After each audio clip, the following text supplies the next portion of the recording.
미국 증시가 또다시 혼조세로 마무리가 됐습니다. 이번에는 다우지수가 소폭 상승을 했고요. 나스닥이 하락을 하는 모습이 나타났습니다. 기업들의 실적을 앞두고서 이러한 부분들이 투자자들의 마음을 조금 혼란스럽게 만들고 있다, 이렇게 받아들여서도 될 것 같고요. 뭐 FOMC라든지 또는 그 외에 뭐 국채 금리, 이러한 여러 가지 내용들이 미국 증시에 대한 상황들을 혼란스럽게 만들고 있습니다. 미국 증시에 나타난 재료들 알아보도록 하겠습니다. 1분기 한국 경제가 1.6% 깜짝 성장한 것으로 발표가 됐습니다. 자, 이 정도라면은 올해 4%대 성장도 가능하다, 이런 얘기가 나오고 있습니다.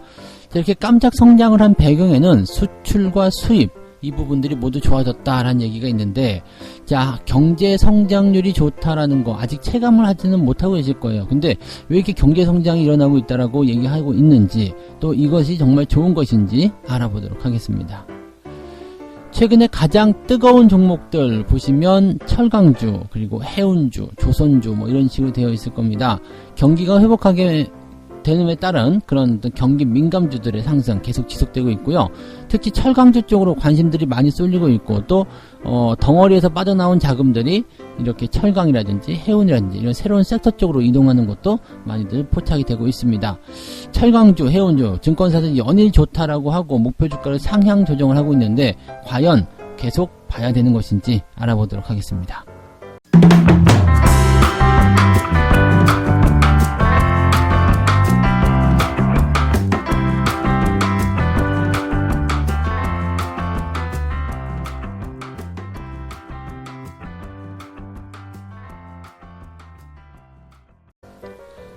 네, 반갑습니다. 오늘은 4월 28일 수요일입니다. 오늘은 충무공탄신일이에요. 네, 이순신 장군의 생신이라고 봐야 되겠죠? 네, 그래서 우리가 기념비적으로 또 생각해 볼 수 있는 내용인 것 같습니다. 달력에 이런 것들이 표시가 되어 있으니까 참 얘기하기 좋고 좋습니다. 그죠? 충무공탄신일. 그러면은 바다의 영용. 그러면 최근에 조선주, 해운주들이 잘 가는 이유를 더 갖다 붙일 수 있나? 네. 뭐 주식시장은 아무거나 다 갖다 붙여도 돼요. 네. 치킨 소비가 많아졌다 그래서 뭐 닭고기 관련주들이 상승하기도 하고요. 뭐 월드컵 시즌, 뭐 통닭의 소비가 많아질 수 있다. 뭐 그래서 테마가 형성되기도 하고, 뭐 일단은 그런 것들이 있습니다. 그래서 시장이라는 것이 이제 그 기업의 실적이라든지 여러 가지 부분들을 반영하긴 합니다만은, 많은 사람들의 그런 어떤 행동, 그 다음에 심리, 뭐 그런 것들을 통해서 또 테마를 형성하기도 하기 때문에, 그런 것들도 전부 다 복합적으로 시장을 분석할 때 사용해야 된다라는 거 생각하시긴 해야 될 것 같습니다. 자, 미국 증시는 다소 복잡한 상황을 좀 보여줬어요. 다우지수가 0.01% 상승. 사실 이거 뭐 상승이라고 하기도 조금 민망하죠. 그냥 안 움직였다, 그게 맞는 것 같아요. 움직이지 않았다, 딱 고정됐다, 이렇게 보시면 될 것 같고, 나스닥은 0.34% 하락을 했습니다. 근데 내용을 좀 보게 되면 다우지수는 하락 출발을 했다가 플러스로 마감을 한 거고요. 나스닥은 플러스 출발을 했다가 하락 마감을 한 겁니다. 그러니까 서로 모양이 바뀐 거죠. 시작과 마지막이 모양이 바뀌어서 끝났습니다. 그래서 뭐 변동폭 자체가 크진 않기 때문에 여기에 뭐 큰 의미를 두기는 어렵겠습니다만, 어쨌든 시장 자체가 혼조 양상을 계속 이끌어냈다라고 봐주시면 되겠습니다. 아예 별 볼 일 없잖아, 이렇게 얘기가 나올 수 있겠죠. 가뜩이나 이제 그 주가의 어떤 상승 흐름들이 계속 뭔가 차익 매도가 나오고 있다, 뭐 거기에 대한 불안감들을 가지고 있는데, 이렇게 혼조 양상이 나오게 되면 투자자들이 약간은 좀 실망하거나 조금 뭐라 그럴까, 애타는 마음을 가질 수 있는, 뭐 안절부절 못하는 그런 상황들이 좀 될 수도 있겠죠. 자, 시장을 이렇게 붙잡아 놓는 이유 어떤 건지 먼저 알아봐야 되겠죠. 기업들의 실적 먼저 알아봅니다. 테슬라가 이제 뭐 순이익과 매출이 시장의 예상치를 웃돌았어요. 근데 그럼에도 불구하고 마이너스 4.5% 정도 하락을 합니다. 자, 지금 테슬라가 실적이 좋았는데도 불구하고 주가가 하락한 이유는 뭐냐? 이 분기 순이익이 비트코인에 대한 투자에 따른 순이익, 그 다음에 탄소 배출권 판매에 따른 수익이다 이거죠. 그러니까 실적이 좋게 나오긴 했습니다만, 이번에 비트코인을 테슬라 쪽에서 많이 팔아먹었죠. 3천억 원 정도 팔았다고 얘기하더라고요. 그래서 순이익에 한 1,000억 원대 넘게 반영이 되었다라고 얘기가 되더라고요. 비트코인 투자합시다 라고 뭐 일론 머스크가 얘기하면서 나는 아직 안 팔았어요 하지만 테슬라가 팔아먹었다는 얘기지. 그래서 이런 것들도 어떻게 보면은 띄어가지고 뭔가 기업의 실적을 뒷받침시키려는 속셈이 아니냐 뭐 이런 얘기도 나오기도 했는데 뭐 어쨌건 뭐 그런 부분들이 좀 있었고 또 탄소 배출권을 판매했다. 뭐 다 좋은 거예요. 뭐 뭘 하든 기업이 돈만 벌면 되긴 되는데 문제는 테슬라는 전기차 관련한 부분이고 전기차 쪽에서 실적이 늘어날 것이다. 계속 성장할 것이다 라고 생각되고 있는 기업 중에 하나잖아요. 근데 이 기업의 본 사업이 늘어나가지고 수익이 늘어나서 수익을 많이 만들어낸 것이 아니라 그냥 그 외적인 거, 투자 수익 또는 판매 수익이 발생했다. 자, 이런 것들은 약간 기업의 본질과는 좀 거리가 있잖아요. 그러다 보니까 순이익이 증가했음에도 불구하고 이렇게 주가가 좀 떨어질 수 있는 포인트를 만들고 있다라고 생각하시면 되겠습니다. 조금은 이제 부정적이겠죠. 왜냐면 기업의 어떤 밸류에이션, 즉 가치가 이런 실적적인 부분들을 뒷받침해주지 못하고 있다라고 보시면 되겠죠. 실적이 가치를 뒷받침하지 못하고 있다. 이게 맞는 말인 것 같아요. 실적이 이 기업의 어떤 지금 현재 가치를 뒷받침하지 못하고 있고 지탱해주지 못하고 있기 때문에 가치가 조금 하락할 가능성이 높다. 이렇게 분석을 하는 사람들이 많이 있다라고 보시면 되겠죠. 자, UPS 같은 경우도 1분기 순이익과 그 다음에 매출이 이제 예상치를 웃돌았다. 그래서 주가가 이제 10% 정도 급등을 했어요. 이게 맞는 얘기죠. 이게 맞는 얘기예요. 그러니까 순이익과 매출이 예상치보다 증가해서 어닝 서프라이즈가 나오면 급등하는 게 원래 정상이에요. 근데 테슬라는 뭔가 조금 이상했다 이렇게 보시면 되겠죠. 그 다음에 제네릭 일렉트릭은 28억 달러의 순손실을 기록했다라고 되면서 주가가 2% 하락. 이게 맞는 얘기죠. 실적이 안 좋게 나왔어요. 주가가 하락하는 거 당연한 얘기가 아닐까 싶습니다. 자, 그 다음에 이제 구글, 알파벳 이쪽에서는 이제 실적이 좋게 예상이 됐죠. 예상이 나오면서 이제 시간에 의해서 상승세를 보여주는 모습도 나타났습니다. 기업들의 실적 따라서 주가가 움직인다는 건데 지금 대기업의 그 실적 발표가 계속 연달아 예정이 되어 있습니다. 이 부분은 우리가 생각해 봤을 때는 괜찮다. 네. 기업들 실적이 좋으면 주가가 올라가는 당연하다. 테슬라 같은 특별한 경우를 빼고는요. 그렇다면 주가가 하락할 이유는 별로 없을 것이다. 최소한 네, 오르진 않더라도 많이 내려갈 이유는 없겠지라고 생각하시는 게 맞다라고 보시면 되는 거죠. 네. 그 외적인 부분 보면 FOMC 뭐 연내에 테이퍼링은 없다. 뭐 똑같은 얘기 계속 할 것이다. 뭐 그렇게 하고 있다. 뭐 이렇게 나오고 있는 모습인데 현재 이제 그 설문조사에 따르면 내년 1월 정도는 돼야지 테이퍼링에 나서게 될 것이고 내년 12월 정도면 기준금리를 처음으로 인상할 것이라고 예상하고 있다. 근데 이렇게 돼도 문제예요. 왜냐면 테이퍼링을 연내에 하지 않겠다라고 하지만 실질적으로 이제 내년 초에 진행을 한다. 그러면 슬슬 그에 대한 어떤 떡밥을 던져야 되거든요. 네.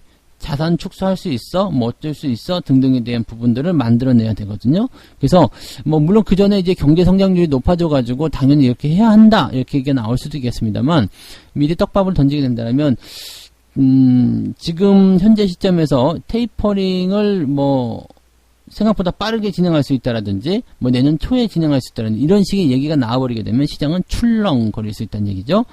자, 또 한 가지. 내년에 금리 인상을 할 수 있다는 얘기나 마찬가지예요. 2023년까지 안 하겠다라고 되어 있는데 내년에 금리 인상할 수 있다. 2022년 12월에 금리 인상. 내년이잖아요. 네, 아직 시간은 많이 남았어요. 그렇지만 내년에 금리 인상한다라고 이 뉴스 제목에 빵 하고 바뀐다 쳐봐요. 12월인데 우리가 이렇게 보시면 괜찮아요. 9만 원대 뭐 자켓 특별 판매해서 가봤더니 99,900원 막 이런 거 있잖아. 10만원대 제품 해가지고 가봤더니 네 199,900원 이렇게 나오는 그런 거 이제 10만원대인데 199,900원. 야, 이게 뭐 그것도 틀린 얘기는 아니에요. 근데 이런 식의 모양새가 나올 수 있다는 얘기예요. 그러니까 뭐 2022년 내년에 기준금리를 인상한다. 이거 당장 시장에서 받아들인 거는 엄청난 악재가 되는 거거든요. 그래서 이런 부분들이 이번 FOMC에서 어떤 식으로 표현을 해줄 것이냐 이 내용들 좀 살펴볼 필요가 있겠고요. 근데 국채금리가 약간 오름세를 보이고 있습니다. 그래서 지금 1.618%까지 국채금리가 올라가면 또다시 이 기업들에 대한 차익 실현이 만들어지게 될 수 있습니다. 그래서 뭐 나스닥이 하락한 이유로 여기다 갖다 붙일 수도 있겠습니다만 국채 금리의 상승은 주식시장에서 자금의 이탈 이런 식으로 공식을 세워놓고 보셔도 괜찮겠죠.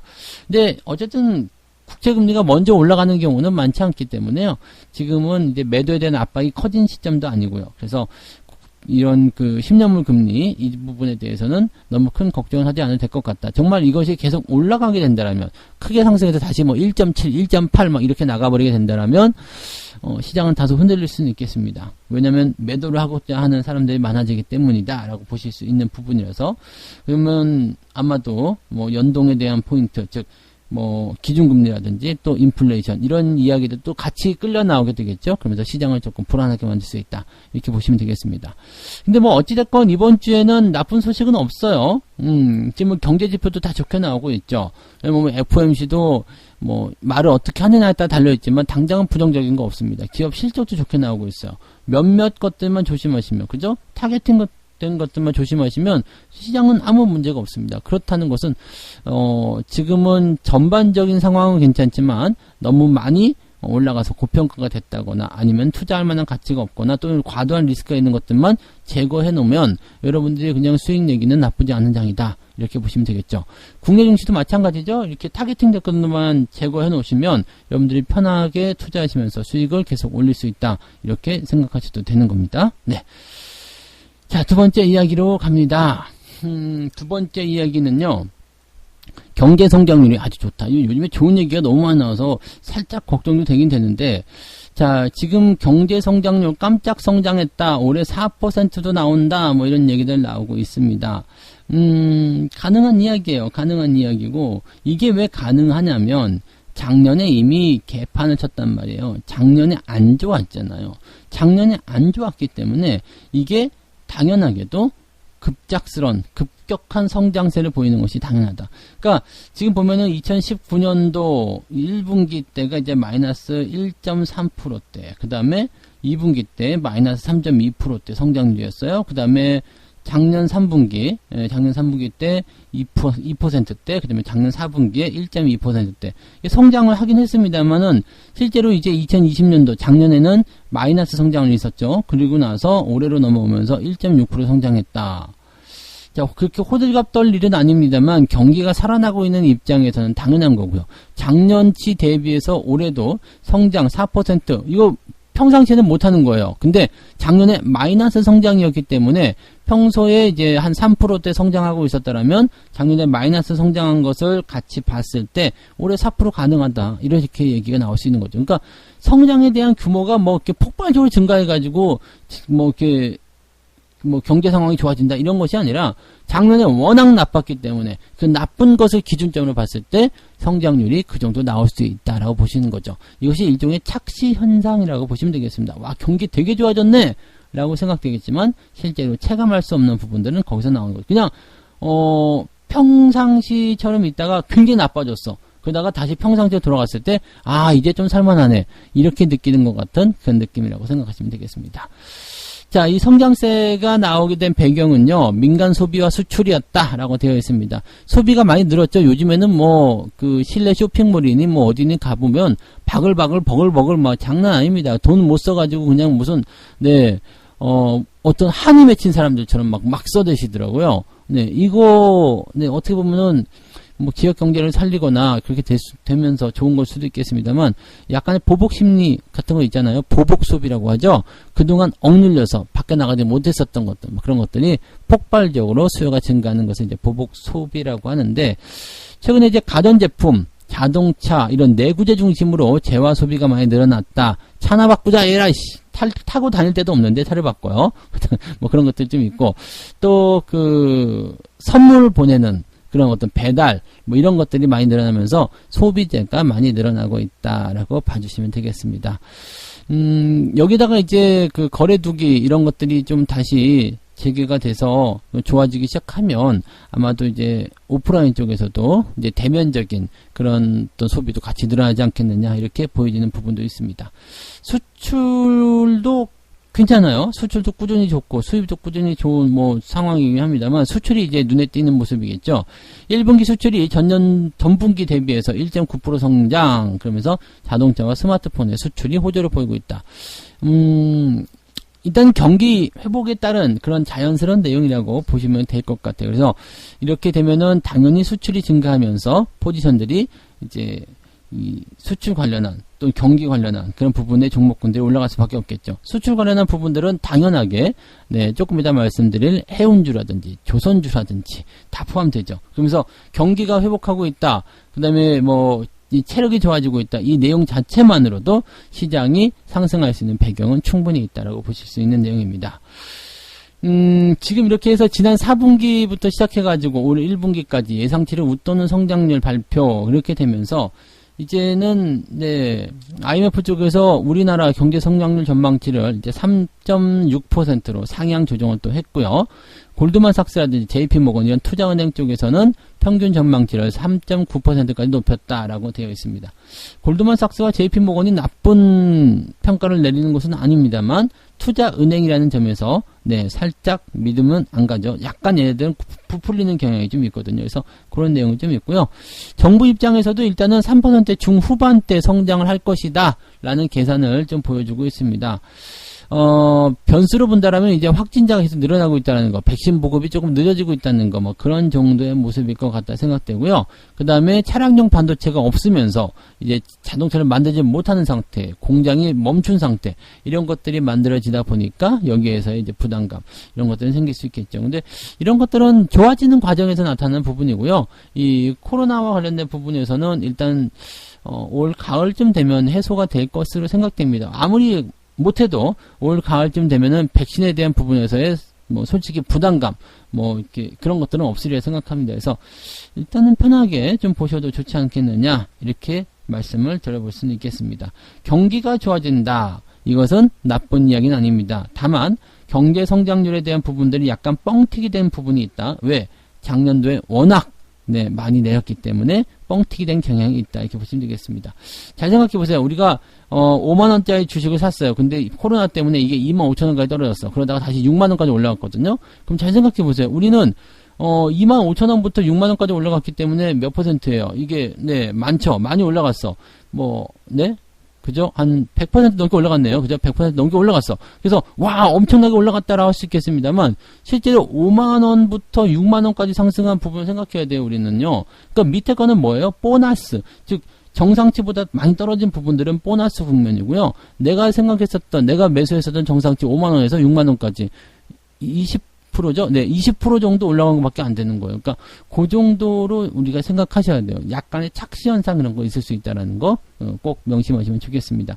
그래도 성장하고 있는 것은 나쁜 소식은 아니겠죠? 네.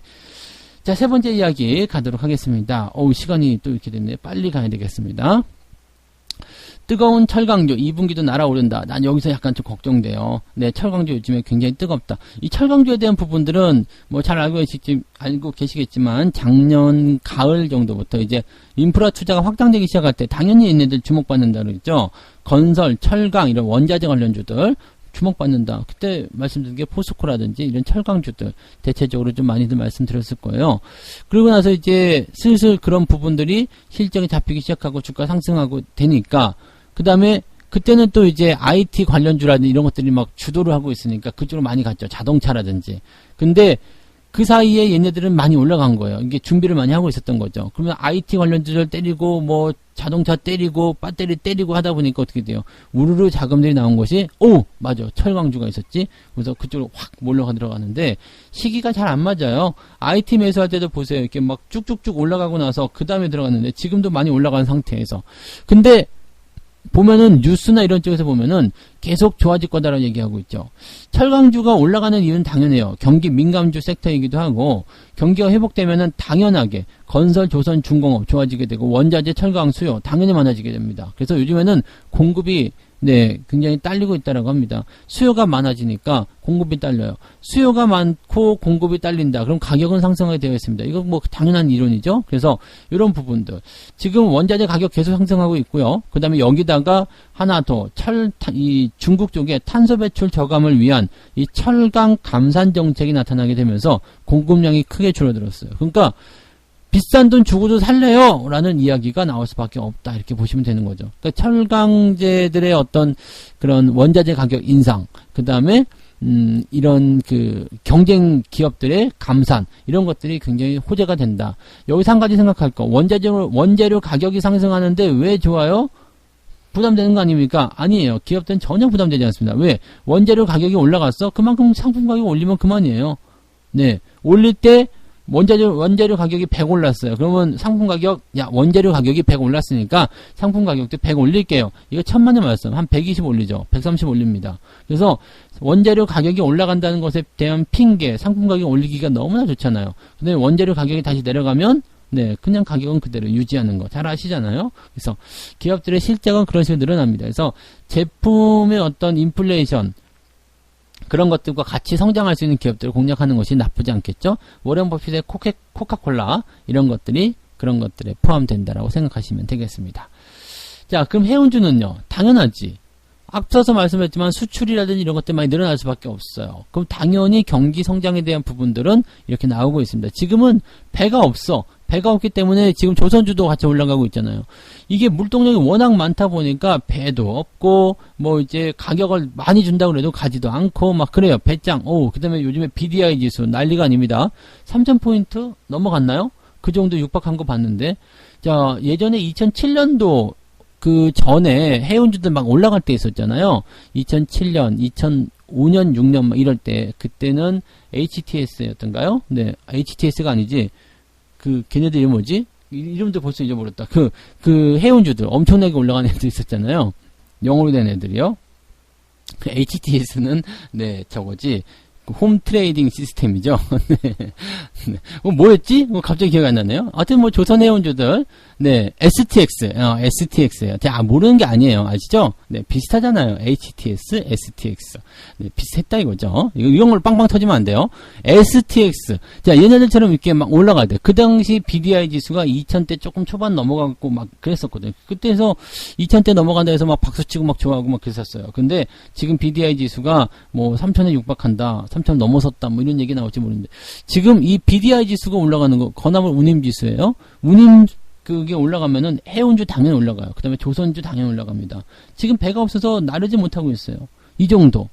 자, 그러면 해운주, 조선주 잘 나갑니다. 지금 당연한 이야기가 될 겁니다. 경기가 호황이 들어갈 때. 이거 분명히 얘기돼요. 제가 이제 지도 그림까지 그리면서 교역량 늘어나면 어떻게 되느냐 이런 것들에 대한 이야기 설명해드린 적이 있을 거예요. 그게 지금 해운주와 조선주들이 움직이는 이야기입니다. 그리고 유동성 장세가 들어와서 경기 회복이 들어갈 때 가장 먼저 이 타겟팅 되면서 가는 것들이 바로 이런 거죠. 네, 조선, 해운 뭐 이런 것도 당연히 포함되잖아요. 근데 지금 문제는 뭐냐면 많이 올라왔다는 이야기예요. 많이 올라왔어. 조선주도 그렇고 해운주도 그렇고 특히 해운주 HMM 이런 거 페노션 이런 거 많이 올라갔어. 근데 많이 올라간 상태인데 여기에서 뭘 더하고 있죠? 목표 주가를 계속 상향 조정하고 있어요. 증권사들의 특징인데요. 목표 주가를 계속 상향하고 있어요. 지금 철강도 마찬가지예요. 그래서 저는 이렇게 생각해요. 가지고 계신 분들은 어차피 추세가 상승 추세이기 때문에 괜찮아요. 그냥 뭐 진행하시는데 상관없습니다. 꺾일 때까지 계속 보유하셔도 되잖아요. 그런데 신규 투자 생각하시는 분들은 와 증권사에서 계속 좋대더라. 목표 주가 계속 올리는 데더라. 뭐 지금도 이만큼인데 아직도 싸대더라 이렇게 생각하면서 접근하시는 것은 아닐 것 같아요. 지금 보시면 아시겠지만 서서히 올라가는 것이 아니라 급격한 상태로 이 기울기가 가파라지고 있죠. 이것은 변동성이 그만큼 커지고 있다는 얘기입니다. 변동성이 커지는 상태에서 이렇게 좋은 얘기가 증권사 쪽에서 튀어나왔다 거의 네 조정을 만들어낼 가능성이 높습니다. 그래서 지금 올라갈 때 일단은 박수 칠 때 떠나라 이런 얘기도 있듯이 당장은 매도할 건 아닙니다. 그렇지만 신규 매수에 대한 부분들은 어지간하면 네, 좀 조심하셔야 되지 않겠느냐. 당연히 저는 이제 뭐 이렇게 잘 가고 있고 오늘도 올라가고 내일도 올라가고 뭐 이런 상황이 되니까 더 갑니다. 지금은 사세요라고 얘기하고 싶지만 지금 이렇게 사시면은 당연히 네, 리스크에 노출되기 때문에 올바른 그런 투자의 성과를 올리기가 좀 어려우실 수도 있다는 거 참고하시면 되겠습니다. 일단 보여지는 부분들은 굉장히 좋습니다. 가지고 계신 분들은 괜찮아요. 근데 물론 그런 부분들도 이렇게 주가가 꺾이게 되면 매도하셔야 되겠습니다만 신규 접근에 대한 부분만 좀 조심하시면 좋지 않을까 생각합니다. 너무 올라간 주식은 사지 마세요. 그러면은 좋지 않습니다. 천천히 올라가더라도 결과적으로 내가 수익을 낼 수 있는 주식, 리스크가 적은 주식에 투자하는 것이 훨씬 더 유리하다라고 보셔야 되겠죠. 네. 자, 이렇게 해서 세 가지 이야기 전달해 드렸습니다. 미국 증시가 실적을 앞두고 혼조세를 보였다. 일단 표면적으로 드러나는 재료들은 전부 다 좋은 상황이긴 한데 혼조 양상을 보이고 있다 이렇게 보시면 되겠고요. 자, 1분기 경제 성장률이 1.6%로 깜짝 성장을 했다. 그래서 올해 4%대도 나올 수 있다 이건데 약간의 착시 현상이 있습니다. 작년에 마이너스 성장했기 때문에 올해는 더 많이 올라가는 것으로 보인다 이렇게 보시면 되는 거죠. 그래서 경제 성장률이 좋은 것은 좋습니다. 성장률이 계속 높아진 건 좋은데 이것이 엄청나게 성장했다, 엄청나게 잘해서 올라갔다 이것은 아니라는 것을 꼭 참고하시면 되겠습니다. 자, 뜨거운 철강주, 잘 가는 해운주, 조선주 등등등 이런 종목도 어떻게 봐야 되느냐? 잘 가니까 좋아요. 잘 가니까 좋고 상황도 좋고 전망도 좋습니다. 그리고 움직임도 아직까지는 조정이 나오지 않아서 계속 갈 수 있다 생각합니다. 그렇지만 이런 상태에서 이렇게 그냥 추가 상승을 전망하면서 목표 주가 상향 조정하고 이렇게 증권사들 또 설레발치고 뉴스 기사에 나오고 이럴 때는 신규 매수를 하지 말란 얘기입니다. 거기에 또 혹해서 아이고 저쪽 넘어가야 되겠다. 자, 이렇게 하시면은 또 똑같은 상황에 놓여질 수가 있다는 얘기가 되겠죠. 이런 부분들 참고하시면 되겠습니다. 네. 자, 그 다음에 책 한 곡도 읽고 마무리하도록 하겠습니다. 활짝 핀 상태의 호황과 불황의 연속은 극히 드물다는 점을 기억하라. 시장은 발작하듯 움직이기 때문에 가설을 채택했다 다시 폐기해야 한다. 할 수 있는 한 시장의 흐름을 잡으려고 하지만 불가능할 땐 아예 노력하지 않는 편이 낫다. 어떻게 보면은 지금 이 시장이 상승하는 부분들에 대해서 그냥 따라가는 것이 어떻게 보면 맞을 수도 있어요. 증권사들이 하는 게 현명한 방법일 수도 있겠죠. 근데 지금 당장이 아니더라도 가까운 시일 내에 어쩌면 지금 밑에서 대비해서 많이 올라왔다거나 또는 고점 대비 많이 내려왔다거나 이렇게 되면은 당연히 이야기들은 그 흐름에 맞춰서 나오겠지만 그런 것들을 또 읽어내서 조만간 끝날 거야 라는 생각들 하실 수 있다면 그런 것이 또 현명한 투자가 될 수 있다고 생각합니다. 계속적인 상승이나 계속적인 하락은 없다라는 거, 주식시장에는 영원한 적과 영원한 악운이 없다라는 것을 같이 기억하셔도 좋을 것 같습니다.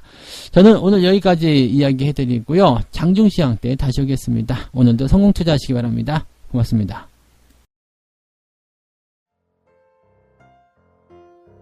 본 방송에서 제공되는 모든 정보는 투자 판단의 참고 자료이며 투자의 최종 책임은 본 방송을 이용하는 본인에게 있습니다.